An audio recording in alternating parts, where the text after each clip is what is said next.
The Athene Real Talk Podcast explores controversial ideas to stimulate debate and active thinking. These ideas do not always reflect Athene's personal views. Welcome to the Athene Real Talk Podcast. He has been called the best gamer in the world, hands down. World-famous gamer and philanthropist Athene. Gaming for Good, it's called, has raised more than $20 million. Using his notoriety to raise money for charity. On activism, science, culture, and self-development. Proud to have him in the studio today. I would not want to take you on in a video game. I already talked about it, but I'm going to repeat myself, and it's about habits. Habits are certain programs that, you acquire and you get used to, and they become performed on autopilot. Getting rid of a habit, whether it's a good one or a bad one, takes energy. Acquiring a habit, whether it's good or a bad one, also takes energy. Even smoking. You might say smoking. When you start smoking, which is a really shitty habit, it's actually quite a barrier because it makes you cough, it makes you smell, it stinks. It requires some kind of, activation energy to get used to smoking. Getting rid of smoking is even harder though, but I'm just saying once you're used to a certain pattern, the bad habits just dissolve and are not part of your life anymore. Your quality of life goes up, overall quality of life goes up, but you don't experience the benefits anymore as benefits and the lack of benefits as something you miss. So that's really something that a lot of people don't realize. When you eat healthy, the only difference between eating unhealthy and eating healthy is that once you're used to eating healthy, you just eat healthy. Your life expectancy goes up, everything goes better, and the only thing you have to do is go through a period of getting used to it. And this sounds quite crazy because a lot of people, when they just get used to working out, get used to eating healthy, get used to stop smoking, these are all things that you can do in your life that has a drastic impact in the quality of your life, and you get used to them. It's if people come to me, it's whoa man, you're eating all these things, eating healthy, how are you doing it? I really want my ice cream and stuff. You're not addicted to ice cream. You just have bad habits. I don't miss ice cream. And that is the thing, if you go, when I think it was in Mali, I asked a question from Reddit saying, do you like ice cream? She said, what is ice cream? If you don't know what it is, you don't experience dissonance. But the same with, if something is not really your habit, you don't experience dissonance, you don't miss it. It's only when it's a habit and you crave for it that you experience dissonance. And that is something that, is very easy to wrap your head around. But just like yesterday when I talked about facts, I can give facts and how your brain has the ability to just adapt to crazy situations, and yet people still go and grab their fucking Snickers or Mars from the table or drink their Coca-Cola, even though I made it very clear if you're used to stop taking that shit, your quality of life goes up and you don't miss it. You get used to it. You get used to the bullshit, but you also get used to not taking the bullshit. So I think if people would be more aware of getting rid of their bad habits and acquiring good habits, that it won't take so much effort. It's mainly the belief gap that makes it look like it's very hard and such, that gives you that big threshold of activation energy you need, or motivation or willpower you need. But actually, it's not that big of a deal at all. And when you experience these emotions or these thoughts, if you don't identify with them, if you just look at them as an observer, you can literally let go Coca-Cola or sugar or whatever right now. You can start actually working out right now. And that's why I think being aware of good and bad habits, and to the extent that you can get used to these mechanisms, really allow you to really get much better, much more aware person. And even if there's stuff you like to do, it's not so hard to take them part of your habits. It's just like brushing your teeth or taking a shower. These are habits. You just do them naturally. You don't go fuck, I gotta brush my teeth again. Fuck, I gotta take a shower again. Fuck, I gotta put my socks or my shoes on. You just do it because it's just habit. It's just a routine. So yeah, having the right routines can help you drastically. And that's why if you have good education and you grow up as a child good with very little bad habits, you just, grow up in that stuff. You don't miss all this sugar bullshit. You don't miss all these things. You just get coded and conditioned properly from the get-go. And then you don't have to go and start deconditioning or reprogramming yourself with better habits. So that's why education and how you grow up is quite, important as well. So yeah, habits and bad habits, honestly, knowing how it works and how actually easy it is to change these habits that can have a drastic impact in your life, if you really reflect on that, might give you enough willpower to get into it. Another thing I wanted to talk about, it's a little bit unrelated. I have actually 3 topics I wanted to talk about that are quite unrelated, and this is about emotional intelligence. And it's a very important topic. People that are more emotionally intelligent are better at achieving their goals through communication by manipulating other people. And this manipulation procedure can either be with good intentions when the person wants the benefit of the world, or bad intentions when the person does it for himself.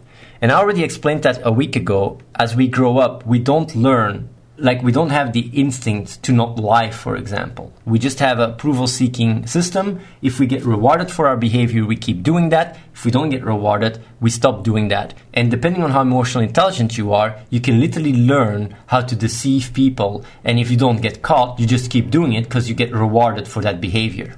Girls are more emotionally intelligent than guys, by the way. Like way more emotionally intelligent. And this is something that a lot of guys don't know. And that's why I'm explaining it. A lot of girls play guys like fucking toys. It's insane. They're really aware of the dynamics between boys and girls, and they really take advantage of it. I'm not saying that guys aren't assholes either, whatever, but I'm just saying like it's important to be aware of these mechanics, because if you're fully aware of it, you can actually catch them. And one of the mechanics that girls, but not just girls, but just people with higher emotional intelligence love to do when you catch them red-handed is to turn themselves into a victim position and basically turn themselves into like, oh, how dare you question my integrity, my trust, whatever. And it's just like cards they try to pull and throw, even though there is no issue to even do that in the first place. And that's why I also said back in the days, like a week ago, I said, I always give people the benefit of the doubt until I have enough stuff stacked up to make a case. Because people with higher emotional intelligence love to switch the tables around. When you question something, they go like, hey, why do you distrust me? And then they use all kinds of, gray area interpretations to make it look like, oh, these IDs say that you don't trust me or whatever. And the thing is though, like, to be fully aware of that, being aware of these mechanics and how people with more emotional intelligence take advantage of these things, and that in a certain area, it's just how we grow up. If you don't feel like, it's wrong to lie, for example, you will just be lying to get what you want or doing other shit. And the victim card, playing the victim card when you're being exposed is something that I see happening a lot. And it's just something for you guys to be very hyper aware of. And what another strategy that people love to use is to be very convincing. Like to be extremely convincing and say like, no, this happened, like really, really extremely convincing. So you start doubting yourself. It's also a strategy that people with high emotional intelligence are really good at to exploit. Yeah, the reason why I'm talking about it is because emotional intelligence is something that you can acquire and learn quite a bit that allows you to be much more successful in life. For the better or for the worse, depending on your intentions, of course. Just be aware that, if you're fully aware of these dynamics, like these scenarios happen, always, if your intentions are good and you have integrity in your actions, there's nothing to blame. But like that is a strategy that is really used though, to try and blame, to put the blame on you, even though you can ask yourself fucking questions. I don't know how many people can relate to that. There's another thing I wanted to talk about, and it's religion. I normally never talk about religion, but I'm going to talk about religion because I've been listening to Homo Sapiens, the audiobook, and it's a really interesting thing. Because people really sometimes think that religion is really bad. But when you really go back in time and you look at human evolution, we used to have like small little tribes of working together. Once you hit a certain amount of people, like 150 or whatever, the social structure cannot hold it. So you need something that binds it, that binds people together. It's just like small little groups of monkeys or whatever. You don't have groups that are bigger than 150 that work together in one social entity. And when you look at humans, the moment where the humans started advancing like crazies with the cognitive revolution, where people had the ability to imagine certain concepts, like whether it's gods or money or corporations or nations, basically imagine something and attach an emotion to an imagination. Religion has been a very big unifier because once humans became more agricultural and really settled, they needed a collective paradigm to be able to work together across a bigger region and more people. Because while with smaller groups you can still think about, for example, the spirits or the ghosts, like Indians. Indians, like when they were smaller groups, they thought about spirits and about ghosts, so you have to respect the wolf or whatever. But if you go even further and you reach out to even bigger collectives, then basically the trees that grow in your place don't grow on the other side of the continent. and the wolves in your place do not exist there. So you needed a stronger binding that was more universal. And the strongest one of all of it that binds us is money. Then you have empires, and then you have religion. And the reason why I'm saying this is because religion went through a lot of different phases as well. You had first polytheism, which was believing in many different gods. And then you had dualism, was believing in evil and in good. And then you had monotheism. And the crazy thing is, like, the core thing is that religion brought order to many people and a certain moral compass.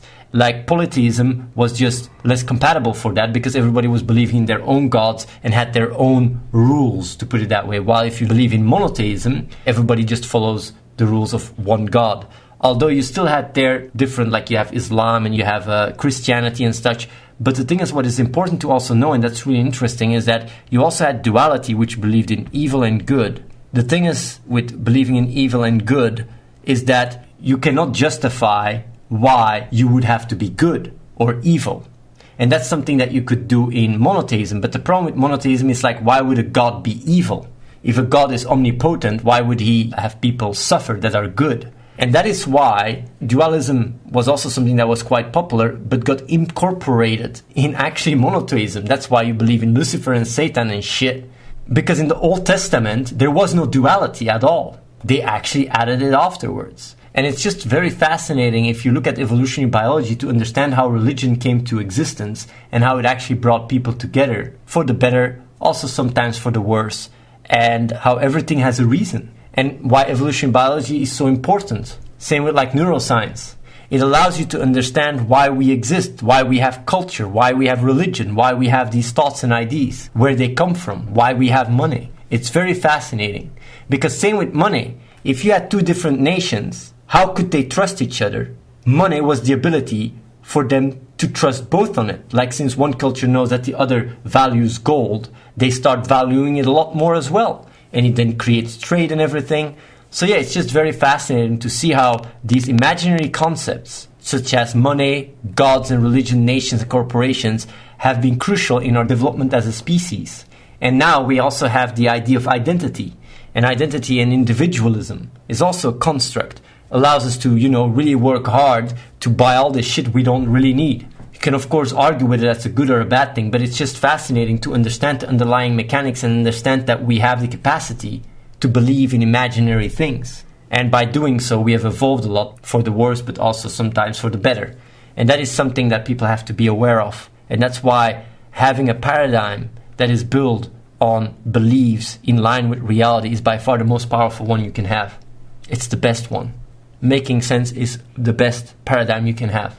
You align your beliefs with reality through scientific method, knowledge, or whatever. It's by far the most advanced paradigm you can have. And by understanding evolutionary biology and neuroscience, right now, a lot of the unknowns are being tackled and answered. And it's about existential anxiety. And existential anxiety boils down to the fear of unknown when it comes down to consciousness. And people that experience maybe near-death experience or experience some very consciousness-altering experiences can start experiencing a strong level of existential anxiety. Fear of death or fear of what we are and to which extent there is a connection with reality and such. And I wonder how many people actually have that existential anxiety. The way the existential anxiety expressed itself for me was that when I got more into quantum mechanics and understood that consciousness is central and nothing is external, I was wondering to which extent reality could collapse on itself, which would really cause my consciousness to experience a less consistent reality.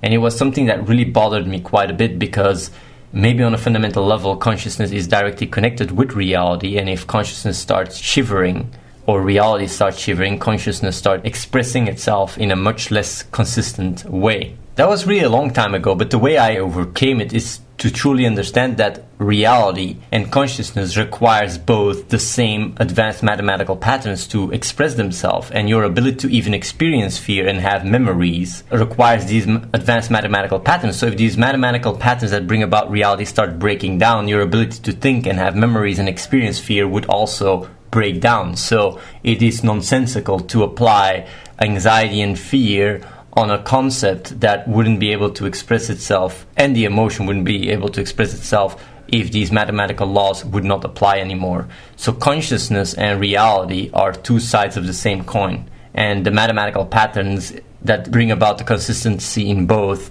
are the underlying requirement for both to even exist in the first place. So yeah. Trusting reality is an important aspect of making sense. Because if you don't trust reality, then what can you trust? You can't trust anything, basically. But if you trust reality, then it's also important to give it authority, to give reality authority. People give governments authority. People give people authority. People give social conditioning authority, friends authority, their girlfriend authority. But the one that should have the most authority is reality. And even though that is a fact, people go like, of course, it's not what goes on in people's lives. They go through life and they don't give reality so much authority. They see facts and they still want to believe what they want to believe. They see what they want to see. But if you give reality absolute authority, then if you experience facts, you don't argue, you just accept. And the funny thing is that happens either way, sooner or later. But if the confrontation is not harsh enough, people can still, hold on their flawed beliefs. Same with identity. Like, since reality has so much authority over me, like literally, reality is so important to me. Since reality has so much authority to me, if I experience a certain thought or idea, if I have a belief that is not in line with reality, I just override it. I don't argue with reality. I just accept it. And that is something very little people do. It's actually quite rare. Most of you guys don't really care so much about reality. You go through life more impulsively, more emotionally. Even if you see facts like, if you work out, you're going to be more happy and more healthy. I can say that, it's a fact, yet nobody follows up on it. Azalter says, so you're telling us that we doubt the world we live in, or maybe even other human beings, or even beyond that, or at least some people doubt this. What will become of those people? They live in their little dream world? They commit suicide? Please explain. I'm interested. Azalter, the jungler, but even you. Like Inveld, yes, very few people accept reality. Yes, very few people accept reality. If I would go as far as saying, if you guys fully accept reality, like fully accept it, you guys would come over here. Almost all of you. Because making sense is directly connected to accepting reality. But most of you guys don't accept reality at all. Most of you guys are delusional, dogmatic thinking. I can give a fact, it doesn't matter. It doesn't get absorbed.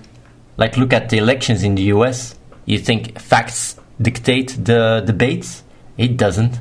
Most of you guys are delusional. Even I am, on a certain level, a little bit delusional. I try to work on that though, but yeah. No, I'm not referring to ignorant people. I'm referring to humanity. We haven't grown up to accept reality for what it is.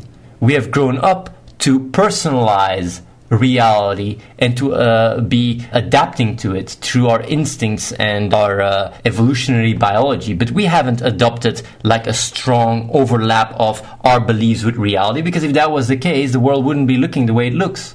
We identify with dysfunctional beliefs all the time that are not in line with reality. That's why I keep mentioning your identity does not exist. Your identity is flawed. It's not in line with reality. Yet most of you guys have serious identity issues, even though I'm saying like you're believing that you're Superman. You're in a certain level literally delusional. When you go around life and say, this is me, I'm this, I did that, you're just full of shit. It's like you're literally just rambling about stuff that is dysfunctional. You are an ever-changing unit that expresses itself in the now. That's it. Nothing more, nothing less. And that's why I give the example of like, imagine you're a clone. Who are you if you're a clone? What was your past? Past is just information. It's just like you go like, yeah, I did this, I did that. And I go like, but you didn't. Yeah, my ancestors did. But you are not your ancestors. Yes, I am. My ancestors are as much part of me as my own history. My tree line just keeps going. My grandfather was Einstein, therefore, I'm the one that also discovered these things. You'd say you're crazy. There is actually cultures that thought like that carried the burden of their ancestors, that identified with it. And you're just identifying as much as they identified with their ancestors with a past that is not in the reality right now. It's not part of reality at all. Well, Cracky says, how do you think we can solve the Middle Eastern crisis? Like, Cracky LPS, it's not the right question to ask. And I'll be really confrontational. When people ask these questions, they're not really asking, how can we solve the Middle East crisis? They're asking, how do I confirm to myself that I'm just sitting on my lazy ass, being busy with shit that is not relevant, so I can justify to sit on my lazy ass? That's actually the real question. Because if you don't have influence over these things, you're literally wasting your time thinking about it. So the first question, before even answering your question, is the answer relevant to you, yes or no? Because if it's not relevant, you can have the fucking holy grail answer, it won't do shit. And the moment you realize that, rather than asking these questions, you start wondering, what can I actually do to improve the world? And then suddenly, questions like that suddenly become completely irrelevant. It's important. That's why when people come and say like, what do you think about the Illuminati? What do you think about this? What do you think about that? I think you're wasting your time. That's what I think. And you got better things to do. Cracky LPS says, Athene, very good point. The reason why it matters to me is because as someone who believes in science above all else, I feel like the only way for humanity to completely evolve further requires a united world government, and those kind of crises do not allow that. Also, even if it didn't matter to me, it matters to mankind's future, and that is why I find the answer to the Middle East crisis very important. No, the reason why you find it important is because it allows you to intellectually masturbate. Because if the answer doesn't help you one step further in developing and growing as a person, you're literally wasting your time. It's about looking at the world from a practical mindset rather than one that is completely biased on some intellectually created identity. It's like change starts with yourself. You are the only variable in the equation of your existence. Do you understand what I mean with that? Even the ripple effect of other people, everything is caused by you. Everything else is a constant. If you start looking at life like that, every single problem becomes personalized. You think, how can I make that other guy's problem my problem? Because I'm the only variable. You don't have impact on other people. The only impact you have on other people is through you. And that still puts it back to you. And if you realize that you are the only variable in the equation and everything else is a constant, then you always focus the problems on how can you improve. That's what I do every day. I never wake up and go like, oh, the world is so bad. What can I do about the world? The world is so... No, I wake up and I think, what can I do about it? How can I make the world move forward? Even if someone else fucks up, I think, how could I have avoided this from happening? I don't go around and go like, it's your fault, it's your fault, it's your fault. I just go around and I say like, how can I adapt to reality the most effective way so I can move on and have the biggest impact? And pitying or blaming doesn't help anyone forward. And if you have that mentality and that insight and that non-biased way of looking, you will achieve so much more in life. That's why I'm so successful. It's a very, very, very important way of going through life. I also want to say, like, combined to that is what is more important than what you say is how you say it. It's also very important to be aware of that. What you say speaks to the reason. How you say it speaks to the emotion. People are so emotional as fuck. Always have an agenda, figure out how to reach your goal, and just figure out how to say it. There's many different strategies in psychology as well. Cracky LPS says, well, yeah, I try to change the world the way I can. That is why I'm studying engineering to give my future generation a better life and more resources to evolve. And yes, the other question is a bit mental masturbation, but hey, that can be fun sometimes. Keep doing what you're doing. I would try studying neuroscience, but biology bores the fuck out of me. I prefer physics. Let me tell you something, Cracky. If you really want to have a big impact in the world, start watching the podcast and apply to come here. One person here has a bigger impact than probably the entire chat combined. Maybe not now, but they're learning, growing really fast. And then it's just about like focusing on how to have the biggest impact in the world. That's my tip for free. That's why I'm doing these real talks. It's to inspire people to think for themselves, to really think very rational and consistent. And the way I look at it is very simple. If I was hyper intelligent, what would I do? I would try to find other people that are like-minded to have an even bigger impact. What do you want to do then? You want to inspire other people and educate people to become hyper intelligent. What do you do then? You create an environment where, people can come over and, it can grow. So action comes after a long other series of steps to be taken. If you have two highly intelligent people sitting in the same room and they can communicate with each other, they will always come to the same conclusion if they can express their experiences properly. And that is the beauty about this place. You just come over here, we discuss stuff, and we just, work on stuff that has the biggest impact. That's it. If you have the next best idea, everybody starts working on that instead. So yeah, if you start realizing that and thinking about that, you go like, wait a minute. Yeah, being in an environment like that will be much more stimulating for me, will make me grow so much faster, will make me have such a bigger impact. I think the best thing you can do and become is a teacher. But when I say a teacher, it's not just a teacher in schools. I'm talking about a real teacher, inspirational teacher, inspiring millions. And I think every single one of them that is watching, you could become that. You could really be here and inspire people here. You could be inspiring people, by coming up with ideas that are really effective. Subscribe to youtube.com/AtheneWins. Watch the live stream at twitch.tv/AtheneLive and follow The Real Athene on Snapchat.